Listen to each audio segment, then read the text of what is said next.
So there's a lot of debate out there about whether you should totally pursue your passions, because if you love what you do, then you never work a day in your life, right? And then there's a lot of people on the other side who say passion is a horrible idea. It's too similar to this kind of lofty romantic ideal of, like a soulmate, right? Like just like there's this one person for you out there, there's just this one kind of ideal passion profession for you. Maybe it's linked to ideas like calling or something like that. And I think that the debate of whether you should pursue passion or not use passion in your pursuits is sort of missing the point. And I say that because the term passion is just a word. And like a lot of words in the English language, it can have more than one meaning.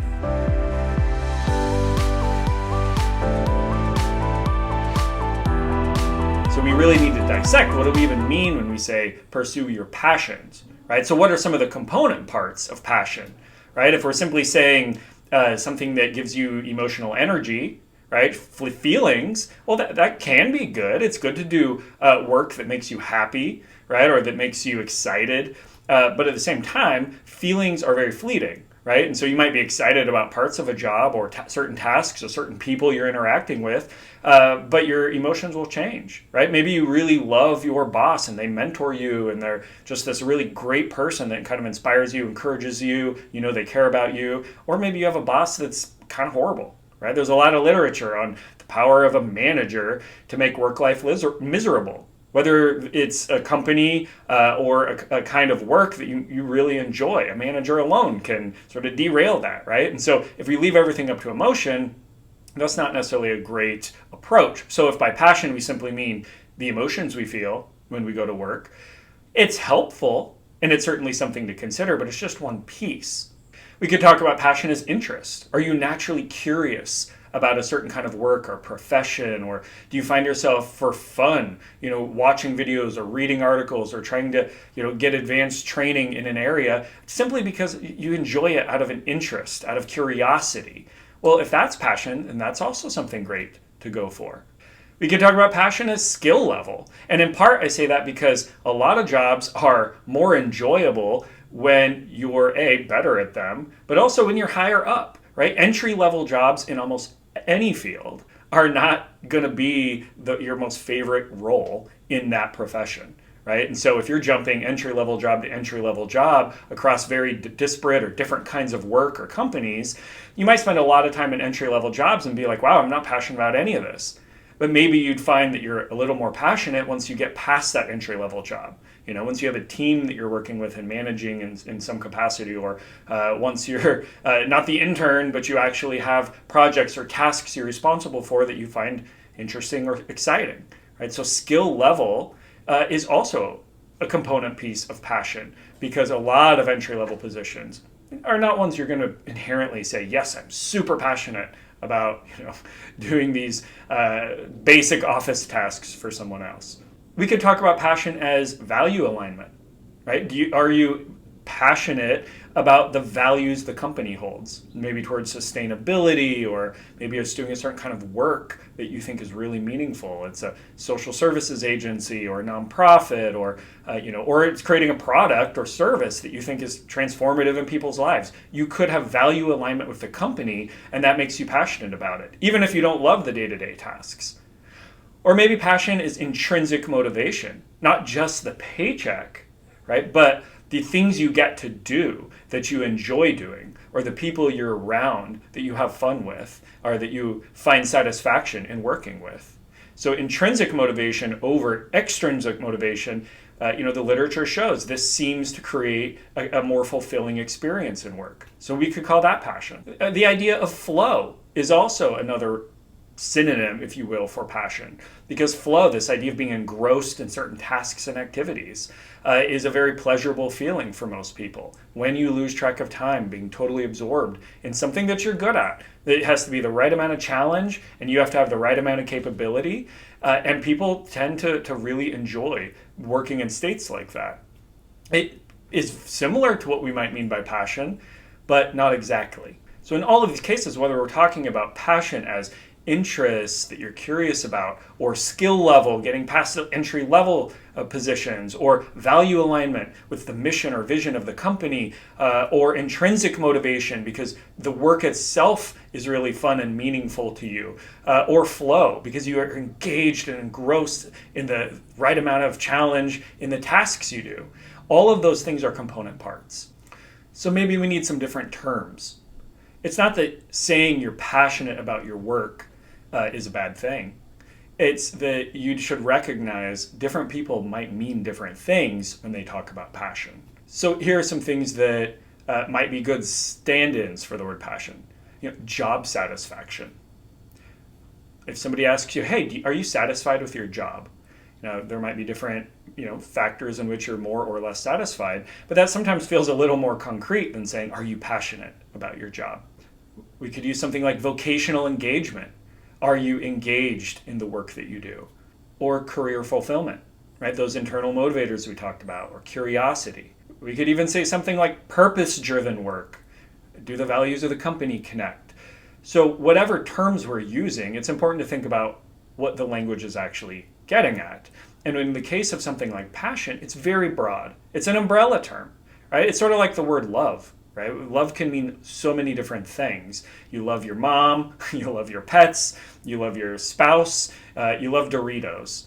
But those aren't all the same kind of love, and yet we use the word love. And even two, say, romantic partners can say, I love you to each other, and might mean somewhat different things. To one person, love is more about commitment and maybe raising a family together, or sharing economic responsibilities as a team, and to somebody else it's some kind of physical passion, or going on adventure together, something maybe a little more romantic, whereas the other person's thinking a little more practical. And so one of them thinks oh, love is this verb, it's a sense of commitment and action, and to another it's romance. So similar with passion. When we talk about work, when we talk about careers, what do you mean by passion? What are other people meaning by passion? And in this passion debate, should you pursue your passions or not in a particular job, we should break it down. And it's also a way to help not feel so guilty if A, you're not super passionate about your job. Maybe you're just using the wrong term. Do you have job satisfaction? Do you have career fulfillment? Do you find purpose in your work? Now, if the answer is still no, then there are definitely some clues that maybe you should do some career exploration. But don't beat yourself up simply for not feeling like you can super excitedly agree that, yes, I'm passionate about my work.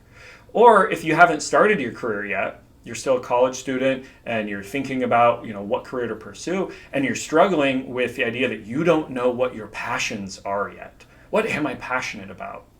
Thing is, it's not something super mystical, right? And when we act like it's this mystical thing, and you have to just reach deep inside and go for long walks on the beach to somewhere, some way through journaling and something else, the inner self will speak, and you'll know your passions, and then you'll have a calling and a vocation, and you'll pursue it with gusto, and that'll be the happily ever after. And then students are like panicking that they can't identify their passions. It's because we're maybe using a little bit too lofty, a little bit too romantic of a term. And we should be asking more simple questions. Hey, what are you interested in? Let's get started in things that you find natural curiosity for. Hey, what are you good at?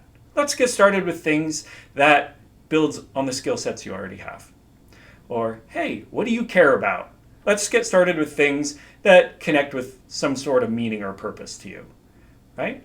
What kinds of tasks are you super engaged doing that you lose track of time while you're working on? Those are a lot more concrete ways to develop passion. And I think that's the final key point I want to say. Passion is less something you have to look inside to identify and then pursue. It's more a byproduct of doing the work, and over time pivoting, editing the work you do, maybe moving up the ladder or switching jobs. And over time you start to realize, hey, I love this certain set of tasks, or I really enjoy working with this group of people. And you start to have these positive emotions for it. Or you learn some new skill set, or you're given some new responsibility, and that's exciting for you. And then over time, you're like, you know what, I think I am passionate about this. I didn't know it in the beginning. And I see this in tons of my interviews with people about their career journeys.